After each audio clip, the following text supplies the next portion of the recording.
Et si un lieu pouvait bouleverser ta vie au point de tout remettre en question? Dans cet épisode de podcast, je vais enfin te parler de mon voyage à Bali, des 3 mois passés là-bas. Qu'est-ce qui a été beau? Qu'est-ce qui a été difficile? Qu'est-ce qui a changé pour moi? Comment est-ce que je l'ai vécu? Et surtout, quelle est la suite? Est-ce qu'on y retourne ou pas?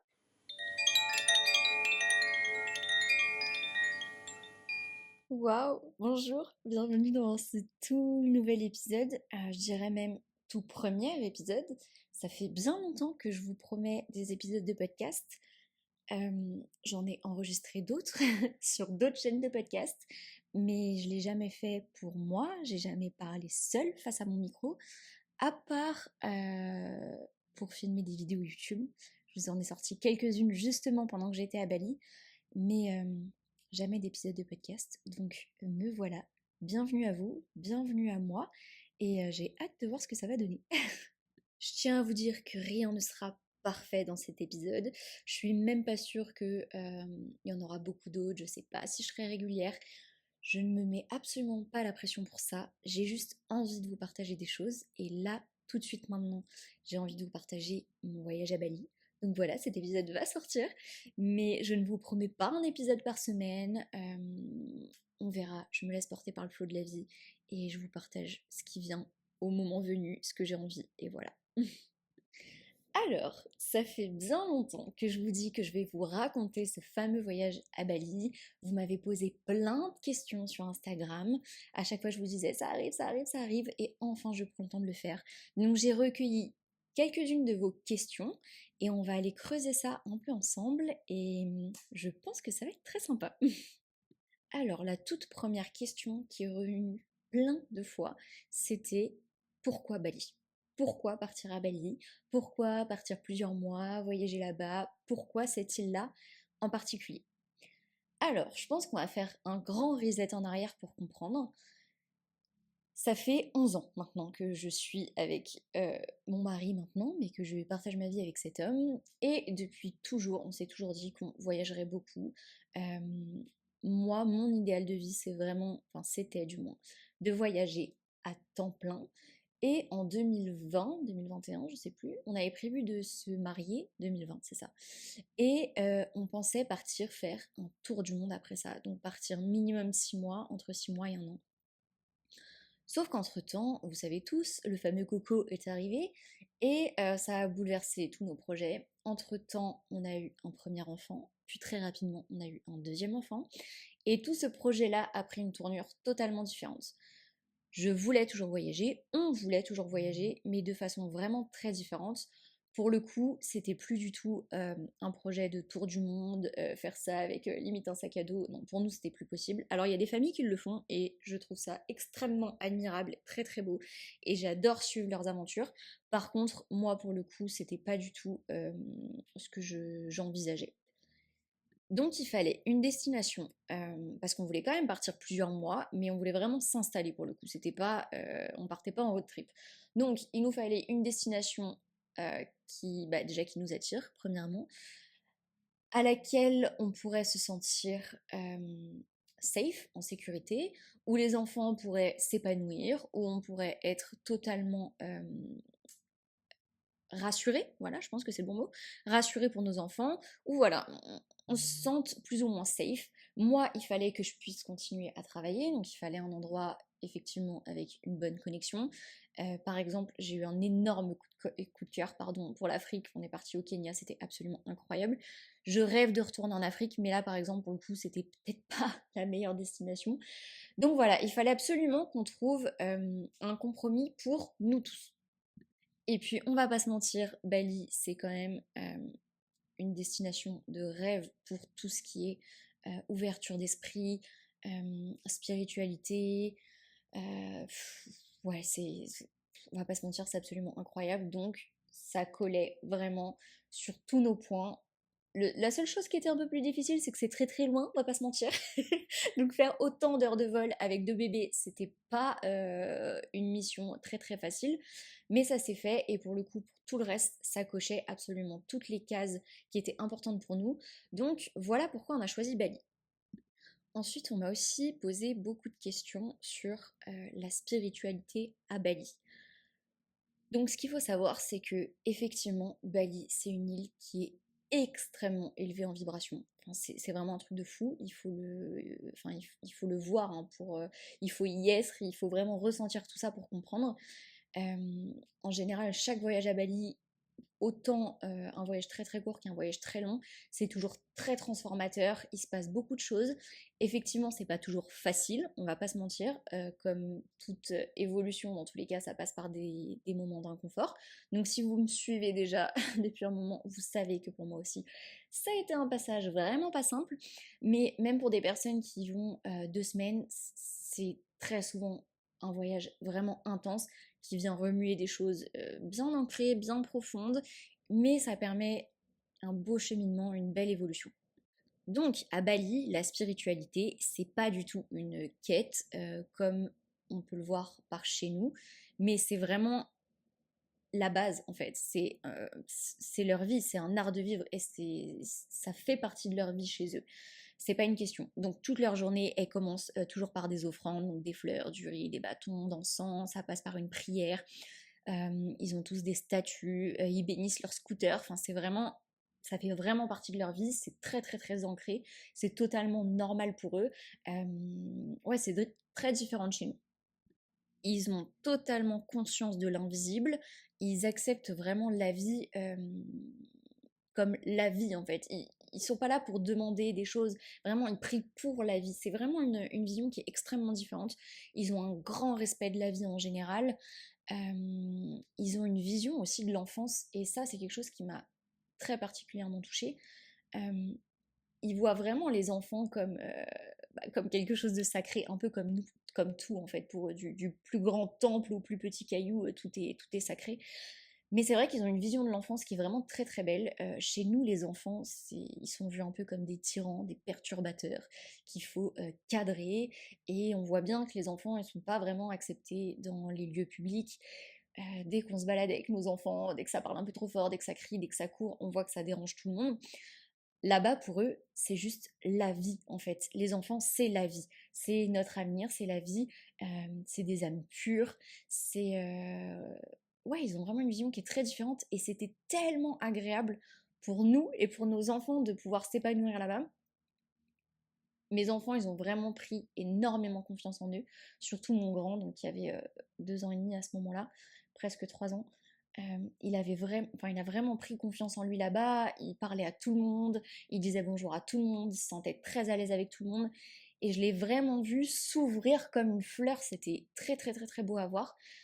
Malheureusement, depuis qu'on est rentré, je vois qu'il se renferme un peu sur lui. Je vois bien que cette ouverture, elle est plus aussi palpable. Il a un peu plus de mal à aller vers les gens, il sourit moins facilement à tout le monde. Donc je vois que voilà, on se réadapte à la vie occidentale, malheureusement. Mais c'est vrai que c'était très très beau à voir et dans tous les cas, on va y retourner et on pourra tous continuer notre cheminement là-bas. Donc effectivement, on a été visiter quelques temples, on a fait quelques cérémonies, j'ai pu vivre une purification aussi dans un temple qui était absolument extraordinaire, enfin, on en a fait deux même. Tout ça pour dire que c'est des moments qui sont extrêmement puissants. C'est-à-dire que j'ai l'habitude donc, de faire mes petites pratiques spirituelles au quotidien, et très souvent, j'ai besoin d'un certain temps de méditation ou autre pour réussir à entrer dans un état de connexion, je dirais. Et c'est vraiment, je pense que cet état-là, il est propre à chacun, chacun va avoir ses ressentis. Moi, c'est vraiment un ressenti qui est très particulier dans tout mon corps, que j'ai vraiment beaucoup de mal à exprimer, comme un calme plat avec des petits fourmillements dans le corps. Enfin, c'est très particulier, c'est indescriptible, vraiment, j'arrive pas à poser de mots dessus. Mais tout ça pour dire que cet état-là, j'ai l'habitude de le connaître au quotidien avec mes pratiques, mais j'ai besoin d'un temps pour y accéder. Dis que à Bali, c'était tellement impressionnant que dès que je m'asseyais dans un endroit, dans un temple, dans un endroit sacré, cette connexion-là, elle était instantanée. C'est-à-dire qu'à partir du moment où je me posais et que je fermais les yeux, je ressentais directement toute cette connexion avec le grand tout, et c'était vraiment, vraiment, vraiment impressionnant. Donc je vous assure que la spiritualité à Bali, les vibrations, c'est vraiment un truc de fou. Il faut vraiment l'expérimenter pour le comprendre. Je peux vous raconter quelques anecdotes comme ça, mais moi, pour le coup, Bali, ça m'a vraiment permis de m'aligner encore plus à qui je suis vraiment profondément. Donc, ça, c'est un long chemin, on va pas se mentir, c'est le chemin de toute une vie. Ça fait déjà plusieurs années que j'ai entrepris un bon chemin de développement personnel. Mes enfants sont arrivés, ça vous met encore plus dans le bain. Vous les mamans, vous savez de quoi je parle. Devenir maman, je pense que c'est le plus grand travail de développement personnel qu'on puisse vivre. Accoucher, c'est un des plus grands rites de passage qu'on puisse vivre dans une vie, ça je n'en doute absolument pas. Et le fait en plus pour moi de partir à Bali, quelques mois après tout ça, mais ça a été vraiment ça a été une explosion, une évolution d'un seul coup. Euh, donc ça passe par plein de choses, mais par exemple, ça fait des années que pour moi je suis pas vraiment ok à manger de la viande. Donc je suis déjà passée par des phases où je mangeais plus de viande, des phases où je remangeais de la viande, des phases où j'en mangeais très très peu. Euh, mais j'ai jamais été très ok avec ça.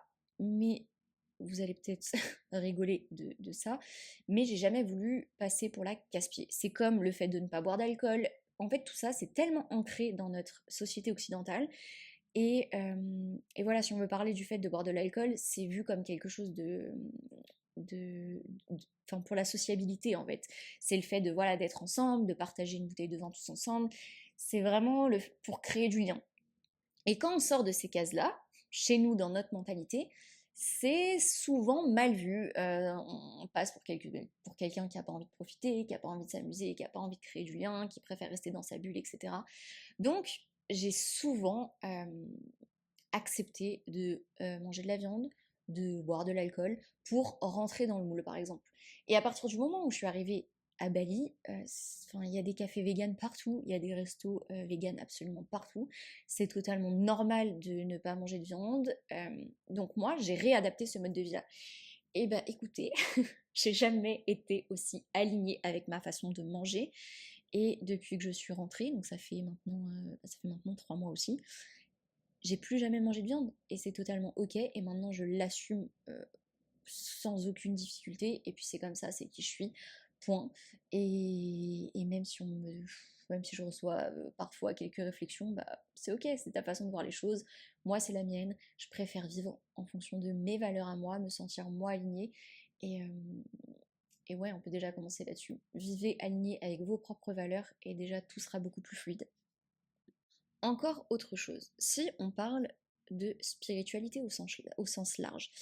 Chez nous, la spiritualité, c'est assez particulier. Soit c'est pour les perchés, soit c'est pour les religieux, ou soit on est sur des personnes totalement déconnectées de l'invisible et qui ne croient qu'au physique. Et pour ma part, ça fait plusieurs années que j'apprends, que j'expérimente, que je fais des expériences, et ça fait clairement partie de ma vie. Je ne conçois plus une vie seulement physique, seulement matérielle, c'est plus du tout concevable pour moi, et la science est en train de le prouver petit à petit, donc c'est bien, on est en train de démontrer plein de choses. Mais je m'enfermais quand même dans des cases prédéfinies de notre société actuelle occidentale. Et même dans mon travail, c'était assez difficile pour moi d'y ajouter du subtil et d'y ajouter ouais, de l'énergétique, de l'invisible, parce que c'est difficilement palpable.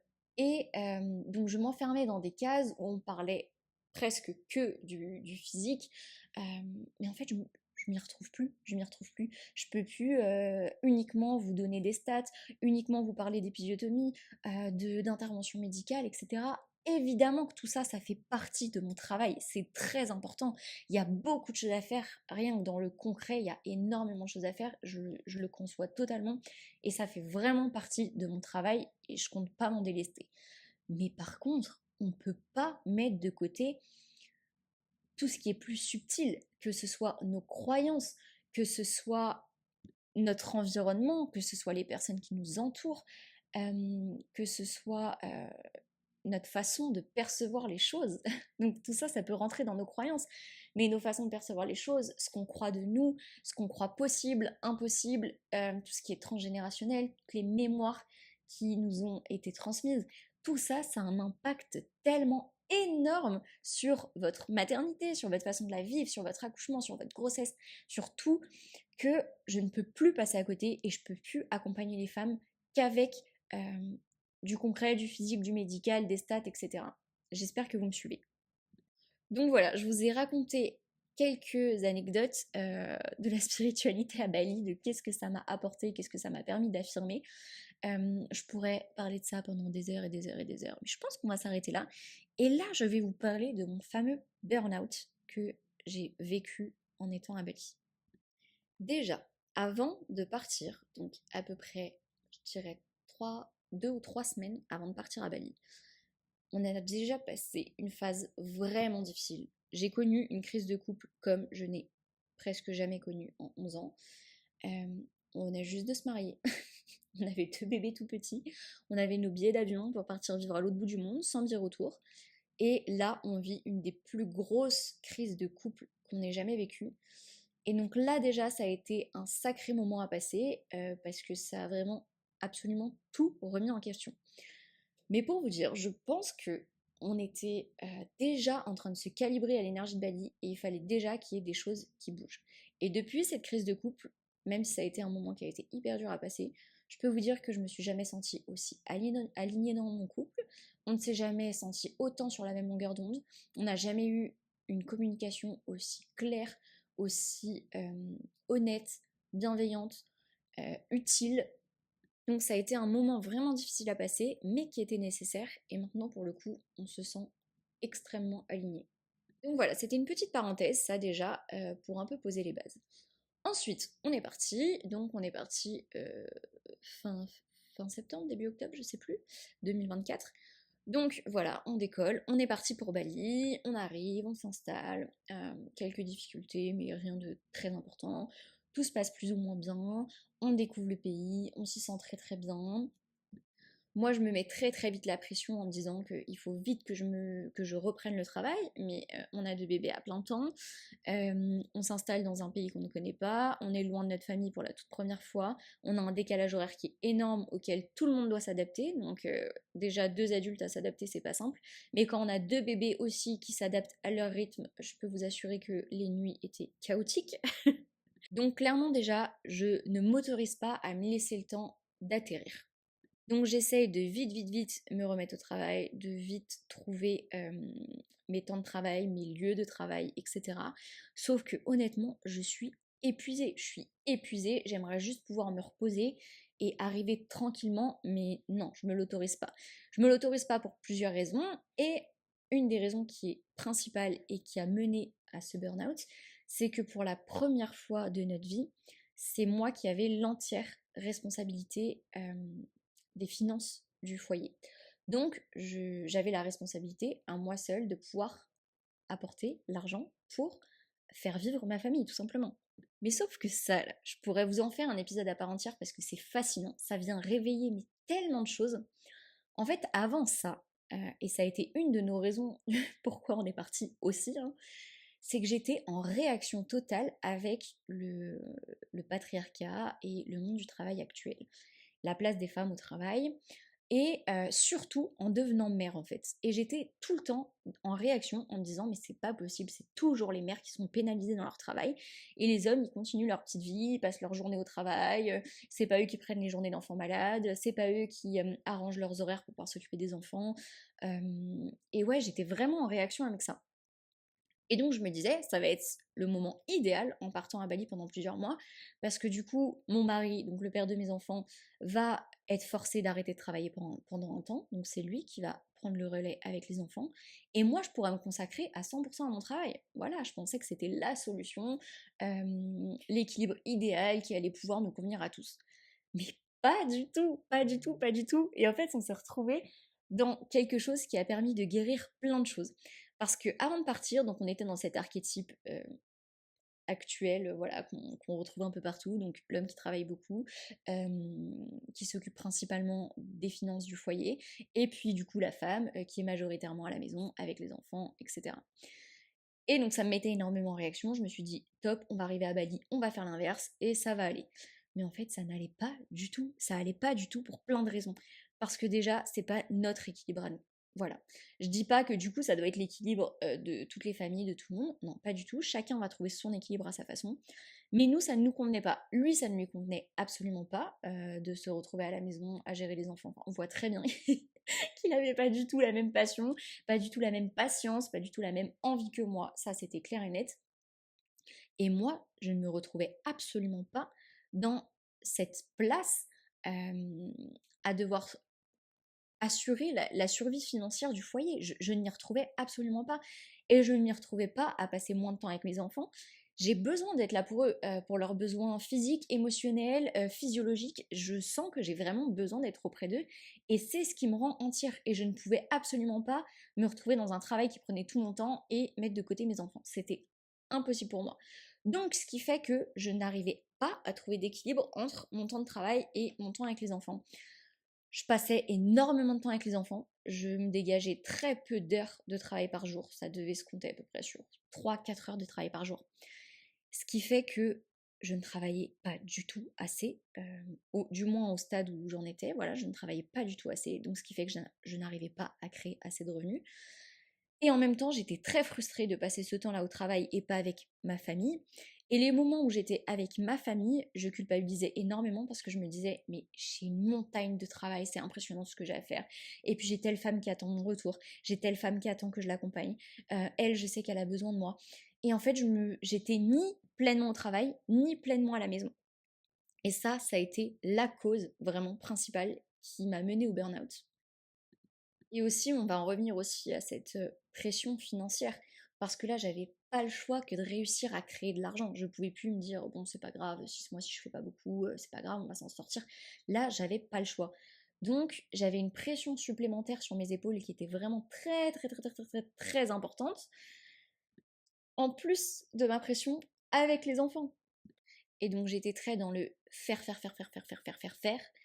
Euh, J'avais pas de temps de rien, j'avais pas de temps de récupération, j'avais pas de temps de pause, j'avais pas de temps pour moi, pas du tout, du tout.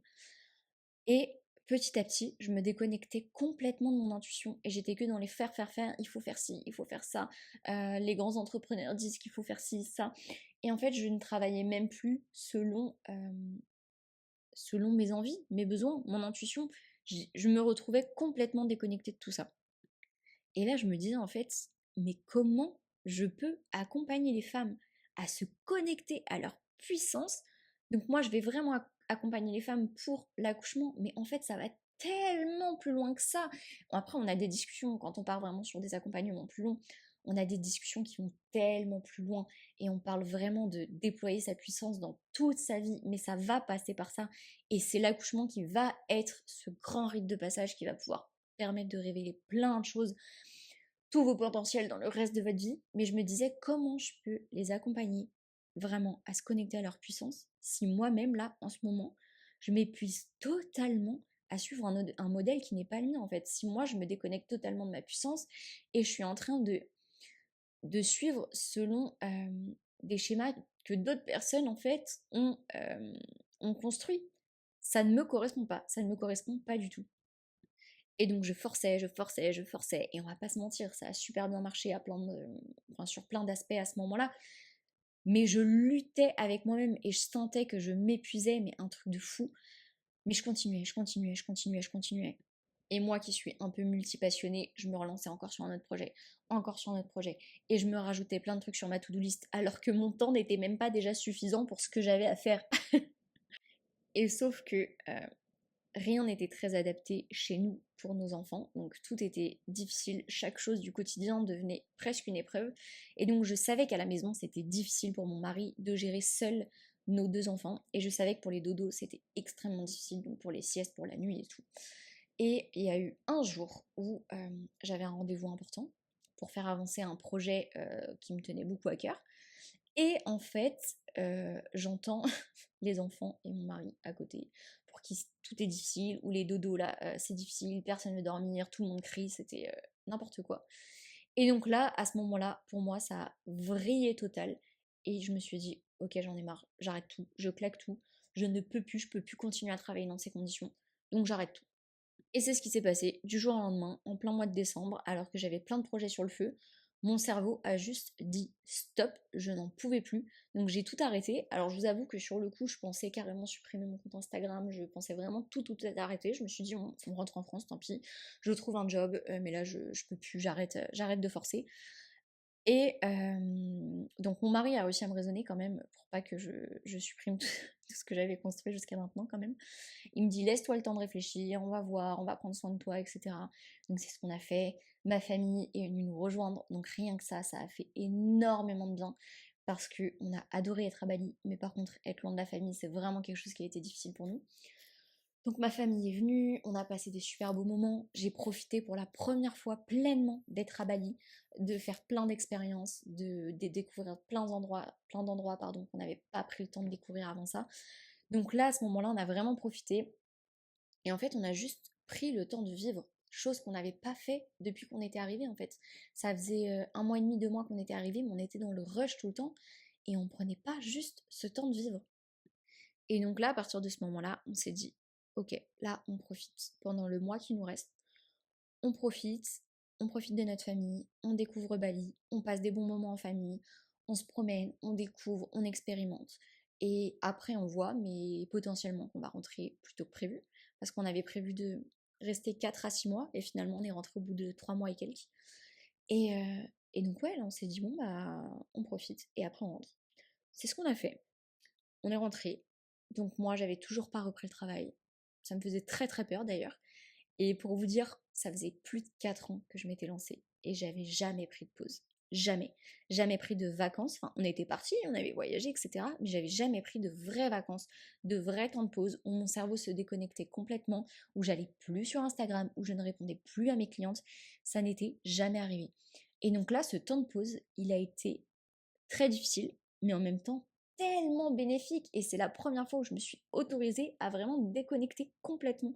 Même pendant mes grossesses, même pendant mes postpartum, j'ai jamais arrêté. Même si effectivement j'ai eu des phases où je travaillais beaucoup moins que d'autres, j'ai quand même jamais lâché en fait. Je me suis jamais déconnectée.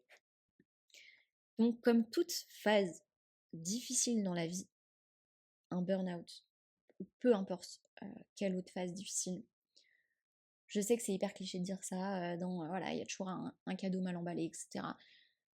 Mais c'est vrai, en fait. Quand on accepte de voir ça, moi j'étais à J+2 de mon burn-out. J'étais au bout de ma vie, vraiment.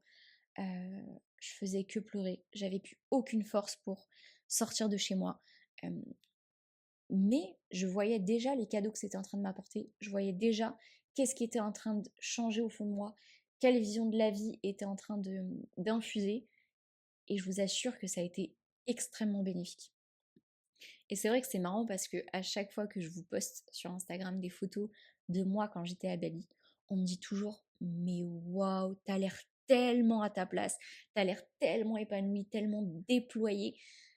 Et en fait, c'est vrai, c'est vrai, malgré que ça a été extrêmement difficile et j'ai passé des moments mais tellement durs comme j'ai très rarement vécu dans ma vie, mais en même temps, je me sentais tellement à ma place.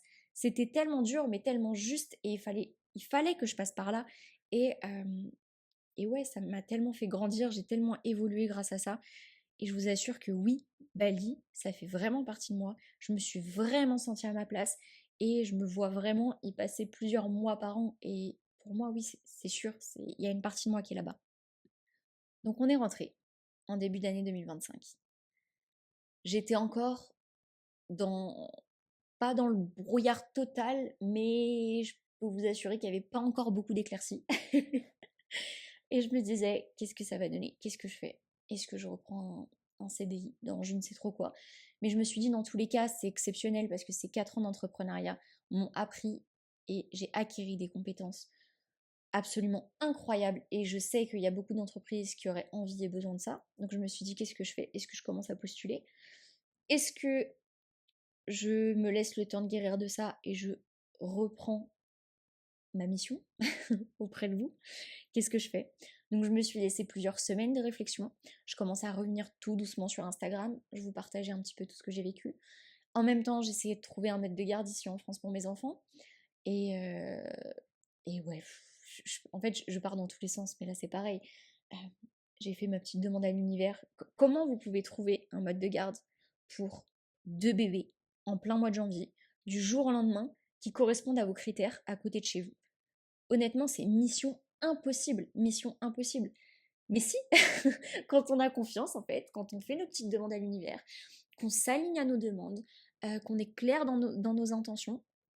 J'ai fait ma demande à l'univers, j'ai demandé un meuble de garde à côté de la maison pour mes 2 enfants qui soient ensemble avec, avec vraiment une approche respectueuse, Montessori. Et ben, je peux vous assurer qu'en 2 jours, j'ai trouvé la bonne personne qui venait juste d'avoir son agrément pour 2 enfants. C'est une maman d'un petit garçon qui... Je suis pas sûre qu'elle ait une formation Montessori, mais en tout cas, elle a des bases qui me plaisent énormément. Elle a un fonctionnement justement très très très Montessori. Enfin, ça se voit, ça respire, c'est un truc de fou. Je la vois agir avec son enfant, je me dis mais c'est juste parfait. Et mes enfants s'épanouissent clairement là-bas. Donc, enfin bon, il y a eu plein de choses comme ça, hein, c'est pas des coïncidences tout ça, il y en a eu plein, je pourrais vous en parler encore une fois pendant des heures, je pourrais faire encore une fois un épisode à part entière sur mes demandes à l'univers et ce que je reçois. Mais ouais, encore une fois, ça prouve la magie de la vie. Donc je trouve ce mode de garde, on fait l'adaptation sur à peu près 10 jours, et là mes enfants commencent à être gardés à plein temps, et là je me dis, ok, qu'est-ce que je fais maintenant? Je me dis, je vais pas remettre la tête à fond dans le travail du jour au lendemain, c'est pas possible, j'ai encore besoin de guérir. J'ai senti que je gardais beaucoup de trauma de ce moment-là, j'avais très très très très peur de recommencer à travailler, j'avais très peur de retourner dans des schémas que je connaissais, j'avais extrêmement peur de replonger, de reconnaître une phase très noire comme ça, de burn-out, ou vraiment, ouais, qui était vraiment difficile. Donc j'avais vraiment un trauma de ça. Et en plus de ça, j'ai un trauma qui n'est pas encore totalement guéri, euh, mais qui me fait... Enfin, j'ai peur maintenant de sortir de chez moi, c'est très bizarre. Pourtant, je sors beaucoup, hein, ça ne m'empêche absolument pas de le faire. Mais j'ai très très peur de sortir de chez moi pour des moments prolongés. Donc ça, c'est quelque chose d'hyper inattendu parce que moi, je suis très très très très très vadrouilleuse de base. Je suis très voyageuse, j'adore découvrir plein d'endroits, bouger, etc.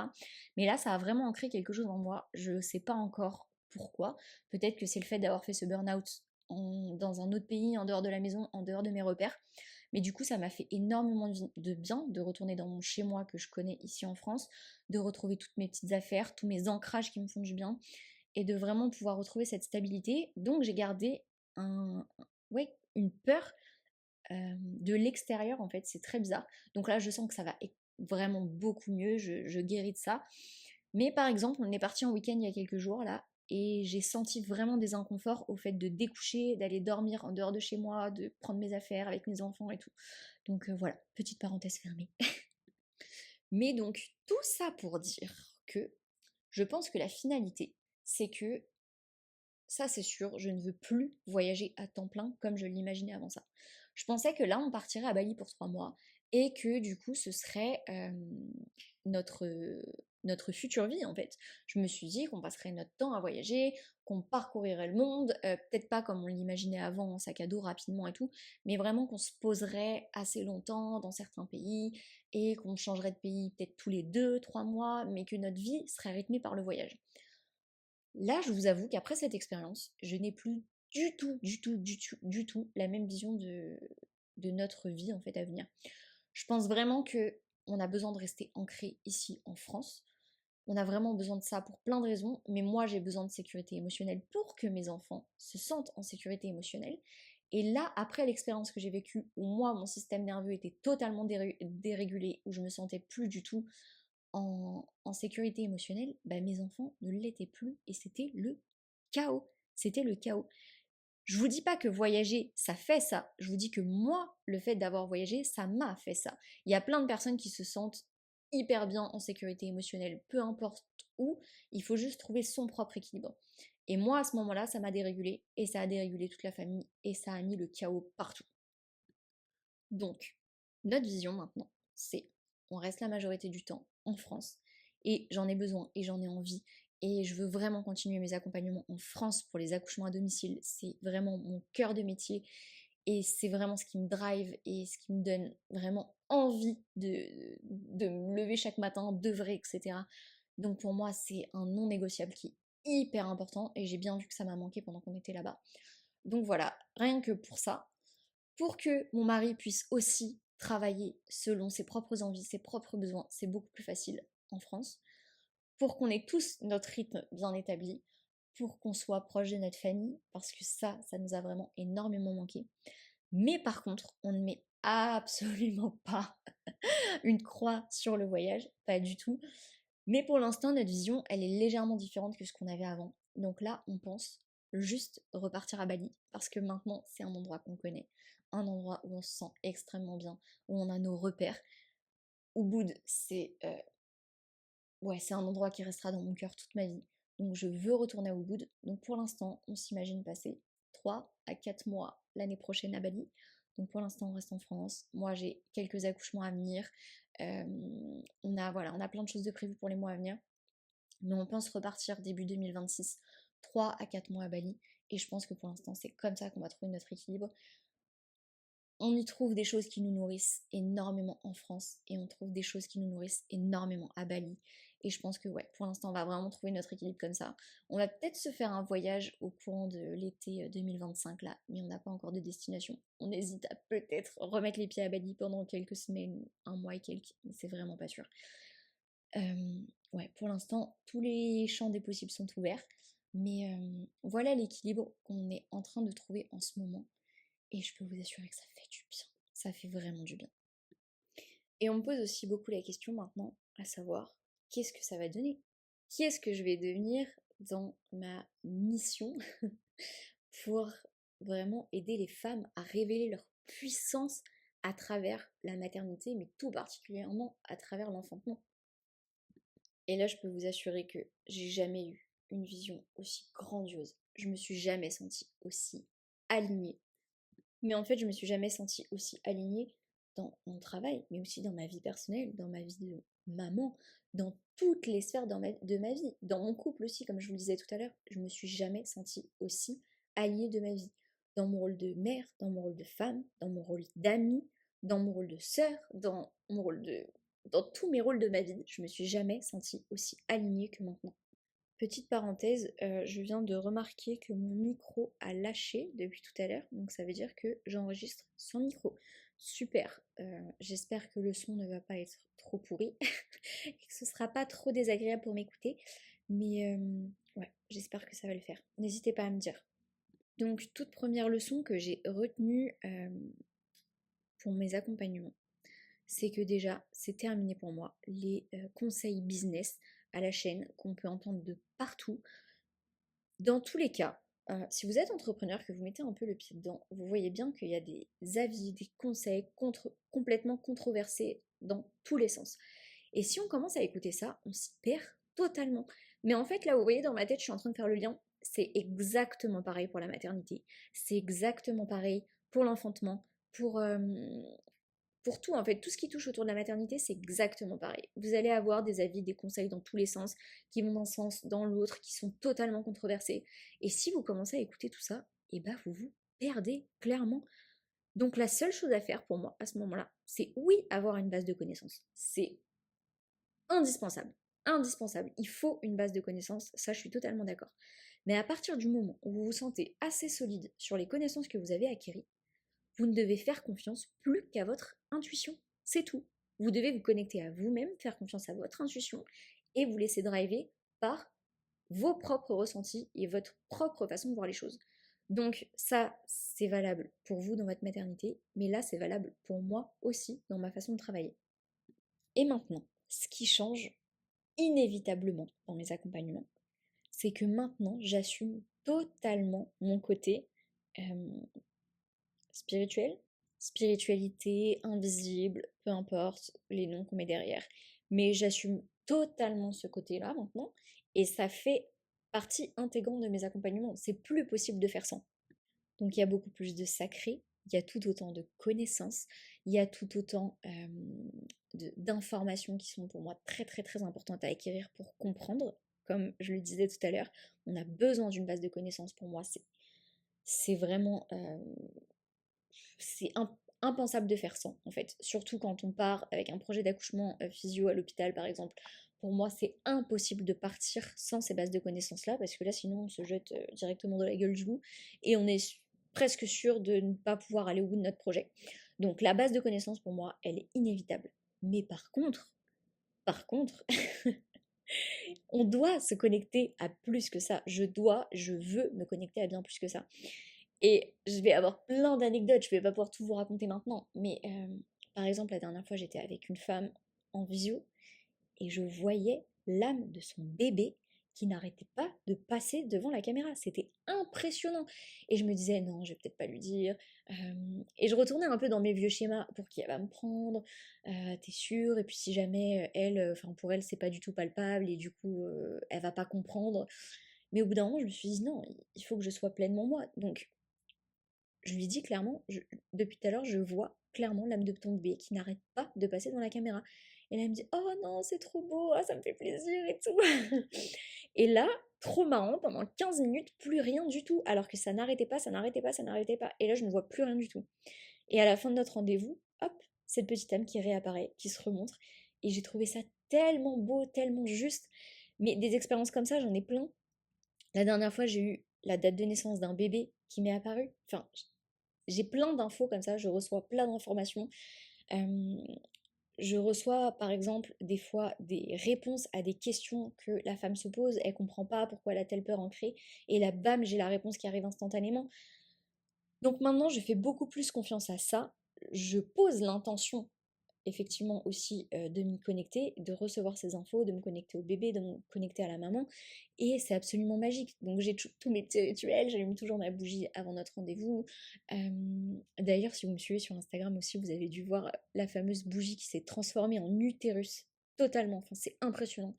Une bougie normale, droite, longue, et je l'ai allumée pour supporter une naissance à laquelle j'étais pas présente et la bougie a littéralement pris la forme d'un utérus. Enfin, c'est absolument incroyable, fascinant.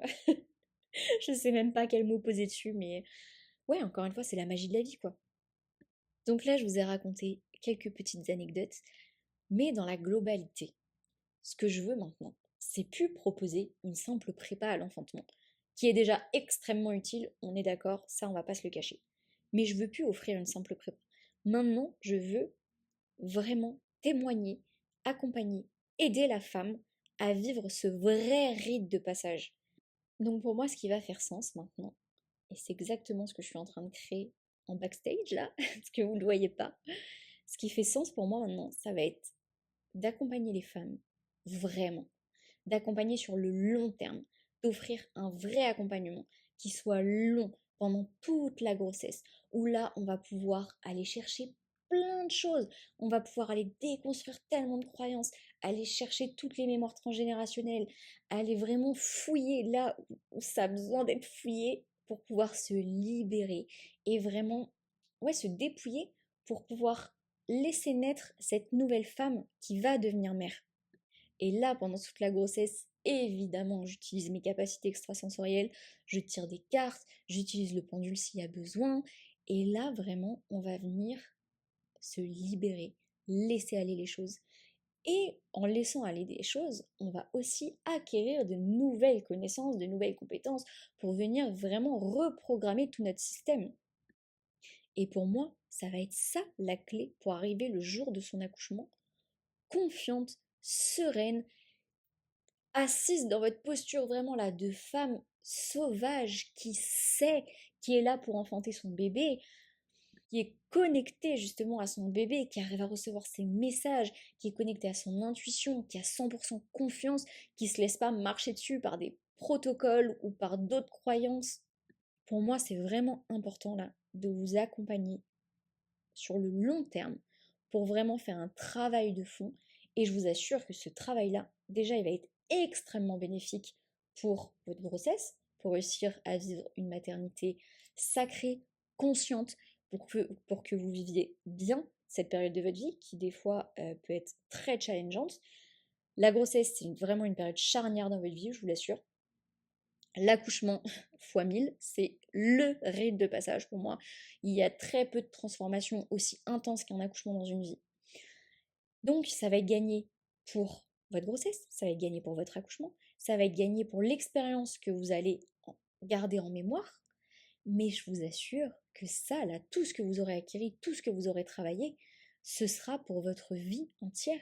Ce sera pour votre enfant, ce sera pour la femme que vous allez devenir après ça, la mère que vous allez devenir.